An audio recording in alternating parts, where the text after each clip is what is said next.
Independent ডিজিটালের নিয়মিত আয়োজন 10 minute শোতে আপনাদের স্বাগত জানাচ্ছি। আমি আশিক হোসেন। আমাদের আজকের আলোচনার বিষয় সামাজিক যোগাযোগ মাধ্যমে শিশু নিখোঁজের খবর গুজব না সত্যি। আর এই বিষয়টি নিয়ে আমাদের সাথে কথা বলবেন ইন্ডিপেন্ডেন্ট ডিজিটালের প্রধান বার্তা সম্পাদক তানভীর সোহেল। তানভীর, আপনাকে স্বাগত জানাচ্ছি আমাদের শোতে। তানভীর, নিশ্চয়ই আপনি দেখেছেন যে গত কয়েকদিন ধরেই আমরা দেখছি সামাজিক যোগাযোগ মাধ্যমগুলোতে একটি খবর প্রচারিত হচ্ছে। সেখানে দাবি করা হয়েছে যে 48 ঘন্টার ব্যবধানে ঢাকা এবং চট্টগ্রাম থেকে 35 জনের বেশি শিশু নিখোঁজ হয়েছে। আসলে ঘটনাটা কি?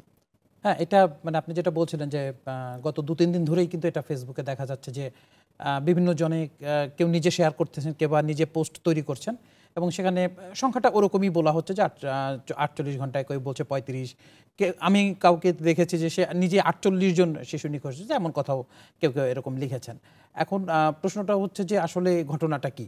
ঘটনাটা কিন্তু নিখোঁজ যে হয় না বাচ্চারা বা স্কুল শিক্ষার্থী বাচ্চারা নিখোঁজ হয় না তা কিন্তু না। নিখোঁজ কিন্তু এটাই একেবারেই কমন একটা ঘটনা। বাংলাদেশে প্রতিদিনই প্রচুর বাচ্চার নিখোঁজ হয়, শুধু শিশু না, বড়রাও নিখোঁজ হন, অনেকে নিখোঁজ হন। সেটা হচ্ছে যে যেটি থানাতে জিডি আকারে হয়। এখন ঢাকা চট্টগ্রামের প্রসঙ্গ যখন আসছে যে এই সময়ের মধ্যে বা যে সময়টা যে 3 দিনের মধ্যে যে জিডির সংখ্যাটা, সেটি যদি আপনি দেখেন যে মে, জুন, জুলাই একই সময় যদি আমরা ধরি যে মে এবং জুন এবং জুলাইয়ের এই 3 দিনে, আজকে যেমন 8 তারিখ, 5, 6, 7 তারিখের এই সংখ্যায় যদি জিডির হিসাবে ধরা হয়, তাহলে কিন্তু শুধু ডিএমপিতে কিন্তু এই সংখ্যা 32, 35 এবং 36, অর্থাৎ 3 মাসে, পুরো মাস জুড়ে 3 দিনের হিসেব। যে 3 দিনের এখন জন্ম সনদ দিয়ে খোলো বিকাশ স্টুডেন্ট অ্যাকাউন্ট। নিজের বিকাশ নিজে কর। গুজব আমরা দেখতেছি যে তারা বলছে 48 ঘন্টা, কেউ বলছে 72 ঘন্টার মধ্যে যে সময়টা নিখোঁজের হিসেবটা বলছে, সেটা কিন্তু শুধু ঢাকাতেই দেখা যাচ্ছে যে এই সময়ের মধ্যে ঢাকাতেই কিন্তু এরকম 32টা 36 জন এবং মে এবং জুন এবং জুলাইয়ের যে 3 দিনের হিসাবটা আমরা সময়টা বলছি, এই একই সময়ের এরকম হচ্ছে। অর্থাৎ ঢাকায় যদি এটা হয়, চট্টগ্রামে হয়তো আরও কিছু হচ্ছে। তার মানে নিখোঁজ হচ্ছে মানুষ, এতে কোনো নাই, ডাউট নাই যে নিখোঁজ হচ্ছে। এবং এর মধ্যে যে স্টুডেন্ট শিক্ষার্থীরা নিখোঁজ হচ্ছে সেই সংখ্যাটাই হয়তো বেশি, তাতেও কোনো সন্দেহ নাই। কিন্তু যে উদ্দেশ্য মনে হয় যে সোশ্যাল মিডিয়াতে যেভাবে প্রচার হচ্ছে যে নিখোঁজটা নিয়ে, তাতে মনে হয় যেন যে এর পেছনে অন্য কোনো কারণ আছে বা কোনো উদ্দেশ্য আছে। কারণ এটি কিন্তু নিয়মিত ঘটনা। আমরা কিন্তু গতকালকে রাতে চট্টগ্রামের যিনি রেঞ্জের যিনি ডিআইজি, তার সঙ্গে আমাদের কথা হয়েছে। আজকে ডিএমপির অতিরিক্ত কমিশনারের সঙ্গে কথা হয়েছে। ফলে তারা কিন্তু বলছেন যে হ্যাঁ, নিখোঁজ হচ্ছে, নিখোঁজের জিডিও আছে, সংখ্যাও তারা দিচ্ছেন।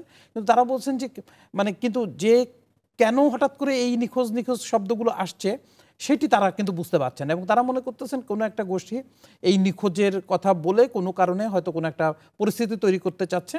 এখন তারা গুরুত্ব দিচ্ছেন এবং তারা কিন্তু জেনেছেনই গণমাধ্যমের কাছ থেকে। আমরা যখন ফোন করেছি তখনই তারা জানতে পারছেন, গণমাধ্যমে তাদের সামনে বিষয়টা আনছেন। তো তারা খতিয়ে দেখার চেষ্টা করতেছে আসলে এইবারের এই যে গুজবটা, এটা কেন, এই গুজবটা কেন, বা গুজব যদি বলি বা শিশু নিখোঁজের কথাই যদি বলি, যে এই নিখোঁজটা সংখ্যা করে ফেসবুক বা সামাজিক যোগাযোগ যে মাধ্যমগুলোতে কেন এরকম ছড়ানো হচ্ছে বা হচ্ছে, সেই বিষয়টা তারা একটু খতিয়ে দেখতে চান। তারা একটা বক্তব্য কিন্তু আমি সুস্পষ্ট, তারাও বলেছেন, আমরাও বলছি যে নিখোঁজের জিডি কিন্তু হচ্ছে, প্রতিদিনই নিখোঁজের কোনো না কোনো ঘটনা হচ্ছে, আবার পাওয়া যাচ্ছে, আবার জিডিও হচ্ছে। কিন্তু নিখোঁজ নিয়ে এরকমভাবে একটা প্রচার, একদম সংঘবদ্ধ টাইপের একটা প্রচার, এইটি কিন্তু তারা মনে করতেছেন এর পেছনে কোনো একটা উদ্দেশ্য আছে। না হলে এইরকম একটা প্রচার হওয়ার কোনো কারণ এই সময় নাই, কারণ এটি নিয়মিত ঘটনায় নিখোঁজ হন এবং তারা উদ্ধারও হন, বেশিরভাগই উদ্ধার হন। খুব বেশি দিন নিখোঁজ হয়ে আছেন এমন সংখ্যাও কিন্তু সংখ্যাটা খুবই কম, যেটি আমরা হয়তো অনেক সময় পলিটিক্যাল কারণে দেখি, যারা অনেকের ক্ষেত্রে হয়তো তিনি দীর্ঘদিন নিখোঁজ হয়ে আছেন বা গুম হয়ে গেছেন বলে দাবি করা হয় সেটা। কিন্তু এই বাচ্চাদের ক্ষেত্রে কিন্তু বিষয়গুলো মোটেও রাজনৈতিক বা কোনো কিছু না। তার মানে আপনি একটা সংখ্যা বলছিলেন, তো সেই সংখ্যাটা কি শুধু শিশুদের ক্ষেত্রে নাকি এর মধ্যে সব ধরনের নিখোঁজের যে জিডির সংখ্যাটা, যেটা সেই সংখ্যাটা এখানে বলা হচ্ছে। এবং যারা এই সংখ্যাটা আসছে তার মধ্যে কিন্তু বাচ্চার সংখ্যাই বেশি, অর্থাৎ যারা স্কুলে পড়াশোনা করছেন তারা বেশি। যেমন আপনি দেখবেন যে নিখোঁজের যে সংখ্যাগুলো দেখেন, অনেকে বলছেন যে মাদ্রাসার শিক্ষার্থীরা নিখোঁজ হচ্ছেন। হ্যাঁ, মাদ্রাসার শিক্ষার্থীরা নিখোঁজ হচ্ছেন, স্কুলের শিক্ষার্থীরা নিখোঁজ হচ্ছেন, কলেজের শিক্ষার্থীরা নিখোঁজ হচ্ছেন, আবার বয়স্করাও নিখোঁজ হচ্ছেন। এখন কেউ শুধু মাদ্রাসার শিক্ষার্থীদের নাম উল্লেখ করছেন এবং এই উল্লেখ করাটা আসছে কোথা থেকে? ফেসবুক থেকে আসছে। এবং আমরা কয়েকটা দেখেছি যে নিখোঁজের একটা ছবি দিয়ে বলছে যে নিখোঁজ, যোগাযোগ করুন এই নাম্বারে। দেখা যাচ্ছে ফোন নাম্বারটা একটা অদ্ভুত একটা ফোন নাম্বার, সেটার ফোন নাম্বার আসলে কোনো বাস্তব কোনো ফোন নাম্বার না। আবার সাভারে দেখেছি, চাঁদপুরে দেখছি বা বিভিন্ন জায়গায় দেখছি, হ্যাঁ সেখানে কোনো কোনো শিক্ষার্থী নিখোঁজের ঘটনা আছে, যারা জিডি করেছেন, 2 দিন 3 দিন আছেন, 10 দিন আছেন, 12 দিন আছেন, এরকম নিখোঁজের ঘটনা আছেন। কিন্তু সেটি কেন এইভাবে তৈরি হলো বা এই পরিস্থিতিটা কেন এইভাবে তৈরি করার চেষ্টা হলো, সেটি আসলে খতিয়ে দেখা হচ্ছে।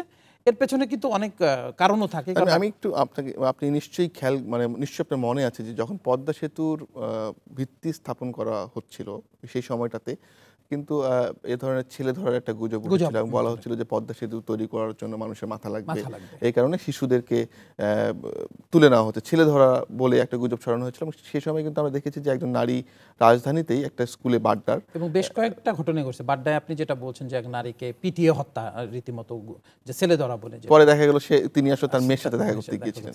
এখন আপনি যেটা বলছিলাম যে সংখ্যাগতভাবে যদি আমরা ধরেও নেই যে জিডির সংখ্যা বা নিখোঁজের সংখ্যা, এটা ঠিকই আছে, আমি ধরে রাখলাম যে হ্যাঁ অনেকে নিখোঁজ হচ্ছেন, জিডি হচ্ছে, থানাতেই আমরা সেই তথ্য আমরা পাচ্ছি। কিন্তু আশঙ্কার ব্যাপারটা হচ্ছে ওই জায়গাটাতে যে প্রশ্নটা আপনি এইমাত্র করলেন, যে এর আগেও কিন্তু এরকম বলা হচ্ছিল যে বাচ্চাদেরকে ধরে নেওয়া হচ্ছে এবং তাদের মুন্ডু কেটে এটা পদ্মা সেতুতে দেওয়া হবে, পদ্মা সেতু এটা একটা গুজব তৈরি করা হলো। এবং এই কিন্তু বেশ কয়েকটা, একটা নারী পিটিয়ে মারা হলো এবং এর বাইরেও বেশ কয়েক জায়গায় কিন্তু এই ধরনের গণপিটুনির ঘটনা ঘটছিল তখন, এই যে ছেলে ধরা সন্দেহ। তো এখনও যদি এই ধরনের এইটা যদি এভাবে চলতে থাকে, সবার মধ্যে যদি এই আতঙ্কটা তৈরি হয়, তাহলে দেখা যাবে যে একটা বাচ্চার সঙ্গে কেউ কথা বলতেছে বা একটু কান্নাকাটি করতেছে, বাচ্চাটা হয়তো পাশে আরেকজন তার বাবা দাঁড়ানো বা খালাদা হতে পারে যে খালাতো ভাই দাঁড়ানো বা আরো আদার্স কেউ, সবাই তাকে ছেলে ধরা সন্দেহ করে পিটালো, মারলো। এখানে গুজব তো মব তো ওইভাবে তৈরি হয় যে তখন তো কেউ কারো কথা শোনার মতো সময় তার ওইভাবে থাকে না। সো এখনই যদি এই যে সোশ্যাল মিডিয়া জুড়ে যে আলোচনাটা হচ্ছে, সেটার যদি এখনই এই যে ছাইয়ের উপর আমরা বলি যে ছাই চাপা না দেওয়া যায়, তাহলে কিন্তু সেখান থেকে দেখা যাবে যে একটা বাজে পরিস্থিতি তৈরি হতে পারে। তো তার আগেই আসলে এই কাজটা করা উচিত। এই ধরনের গুজবগুলো আসলে ছড়ানো হয় কেন? এটা তো নানা কারণে হতে পারে। যেমন আপনি একটা গ্রুপ থাকে সব সময় যে কোনো না কোনোভাবে তারা সুবিধা নিতে চায়, কোনো দেশের মধ্যে একটা অস্থিতিশীল পরিবেশ তৈরি করতে চায়। এটা অনেক সময় পলিটিক্যাল কারণে হয়, আবার নন পলিটিক্যাল কারণেও হয়। আমরা এর আগেও তো আপনি গুজবের কথা যদি বলেন যে বড় গুজব ছড়িয়ে যে হত্যাকাণ্ডটা ঘটে গেছিল, সেটা আপনি জানেন যে দেলোয়ার হোসেন সাঈদী, যুদ্ধাপরাধী যিনি, তাকে চাঁদে দেখা গেছে। কি একটা অদ্ভুত কথা ছড়িয়ে কি পরিমাণ আন্দোলন হলো, কি পরিমাণ মারপিট হলো। এক রাতেই মনে হয় গাইবান্ধাতে 8 জন পুলিশ বা 4 জন পুলিশকে হত্যা করা হলো এবং প্রচুর মানুষ কিন্তু ওই ঘটনাতে মারা গিয়েছিল। সবকিছু আইন শৃঙ্খলা পরিস্থিতি ভয়ঙ্কর হয়ে গেল, গোলাগুলি, মারামারি, পাটাপাটি সব কিছু হলো। তো গুজব জিনিসটাকে কিন্তু আসলে ছোট করে দেখার কোনো সুযোগ নেই, কারণ বেশ কিছু ঘটনা কিন্তু আমাদের এই গুজবগুলো ঘটে। এটা যেহেতু আমাদের এখানে তো পলিটিক্যাল টার্ময়েলও আছে, এটা আপনাকে বুঝতে হবে যে রাজনৈতিক দলগুলোর মধ্যে একটা বিভেদ আছে। এর বাইরে বেশ কিছু সুবিধাবাদী ডানপন্থী কিছু দল আছে, তারা কিছু অনেক সময় গুজব তৈরি করে। তো সবাই যে কোনো জায়গা থেকে তারা সুবিধা নেওয়ার জন্য এক ধরনের গুজব তৈরি করে। তো দেখা যায় যে আসলে আলটিমেট এগুলো সত্যতা নাই। কিন্তু ওই যে আমরা সবসময় যেটা হয় যে চিল দিয়েছে কালে, আমরা অমনি চিলের পিছনে ছোটা শুরু করে হাত দিয়ে দেখি না যে কান। তো এখন এই কানটা আছে কিনা এটা আমাদের দেখা দরকার। এবং কোনোভাবে আইনশৃঙ্খলা রক্ষাকারী যে বাহিনী আছেন তারা ইতিমধ্যে রেসপন্স করেছেন, ঢাকাতেও তারা ব্রিফিংয়ের মতো করে জানিয়ে দিয়েছেন সাংবাদিকদেরকে। তো তাদেরও উচিত হবে দ্রুত এটা জানানো, যেন কোনোভাবে এটা ছড়ানো না হয় যে এটা যে স্বাভাবিক একটা ঘটনা, এবং এই নিখোঁজের ঘটনাগুলো তদন্ত হয় এবং উদ্ধার হচ্ছে তারা। প্রায়ই নিখোঁজের আসে, এটা আলাদা কোনো বৈশিষ্ট্য এটা নাই, সেই জিনিসটা তাদেরকে সেভাবে তুলে ধরা। প্লাস হচ্ছে যেন অন্য কারা এই কাজটা করতেছে সেই ফেসবুকে সেই অ্যাকাউন্টগুলো, এখন তো তথ্য প্রযুক্তি থেকে এটা সম্ভব, তো সেই সুযোগগুলো যেন কোনোভাবে কেউ নিতে না পারে এইসব পরিস্থিতির মধ্য দিয়ে। এবং আপনি জানেন যে এখন অনেকগুলো আন্দোলন চলতেছে, ফলে রাস্তায় অনেক ধরনের কর্মকাণ্ড হচ্ছে। তার মধ্যে যদি কোনো একটা গুজব ছড়ে গিয়ে অন্য কোনো কিছু ঘটে, অন্য কোনো গুজবের মাধ্যমে সেগুলো ঘটে, তাহলে কিন্তু সেটা আসলে আইনশৃঙ্খলা পরিস্থিতি খারাপের দিকে যাবে। তো কাউকে এই সুযোগটা নিতে দেওয়া যাবে না, দ্রুত একটা ব্যবস্থা নিতে হবে। সেক্ষেত্রে তানভীর, ধরুন একজন সাধারণ মানুষ, তিনি আসলে যখন সামাজিক যোগাযোগ মাধ্যমে একটা পোস্ট দেন, তিনি আসলে সেটা সত্য কি মিথ্যা সেটা আসলে যাচাই করবেন কিভাবে? এটা খুব দারুণ প্রশ্ন। এবং বলা যায় যে সাধারণ মানুষের জন্য ফ্যাক্ট চেকিং বলে আমরা একটা শব্দ বলি, কিন্তু আসলে তার পক্ষে কতটা সম্ভব। আমরা তো অনেকে নিজেরাই, আমরা যারা হয়তো গণমাধ্যমে, আমরা বুঝি যে কোন টুলস ব্যবহার করে আমি ফ্যাক্ট চেকিংয়ে যাব, কিন্তু সোশ্যাল মিডিয়াতে তো আসলে এই সুযোগটা একজন সাধারণ মানুষের নাই।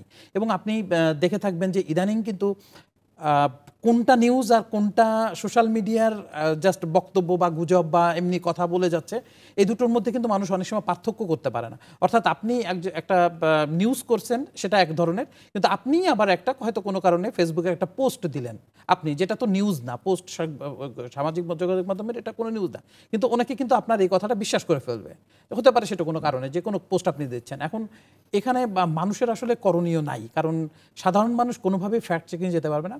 তাদেরকে একটা জায়গায় তারা, আমি মনে করি যে এটা হতে পারে, আমরা বিভিন্ন সময় যখন ট্রেনিং করছি, বাইরে অনেকের সঙ্গে কথা হয়েছে, বিভিন্ন দেশের যারা গণমাধ্যম নিয়ে কাজ করেন, সামাজিক যোগাযোগ মাধ্যমগুলো নিয়ে কাজ করেন, এআই নিয়ে যারা কাজ করেন, তারা একটা কথাই শুধু বলেন যে আসলে আমাদের প্রথম যে ব্যক্তিদেরকে বোঝানো উচিত যে আপনার মেইন স্ট্রিম একটা গণমাধ্যমের দিকে আপনারা চোখ রাখেন, অর্থাৎ যেগুলো মেইন স্ট্রিম, অর্থাৎ সেটা নিউজ পেপার হতে পারে, সেটা টেলিভিশন হতে পারে, সেটা অনলাইন হতে পারে, এগুলোতে আপনারা দেখেন, এগুলো দেখে আপনারা বিশ্বাস করেন। একটা সোশ্যাল মিডিয়াতে অনেক ইউটিউব চ্যানেল আছে, অনেক ফেসবুকে কোটি কোটি কোটি কোটি চ্যানেল, কোটি কোটি অ্যাকাউন্ট, এগুলো কিন্তু নিউজ না। এগুলো আপনি চাইলে যে কোনো কিছু আপনি বলতে পারেন, যে কোনো মুহূর্তে আপনি যে কোনো কিছু বলতে পারেন।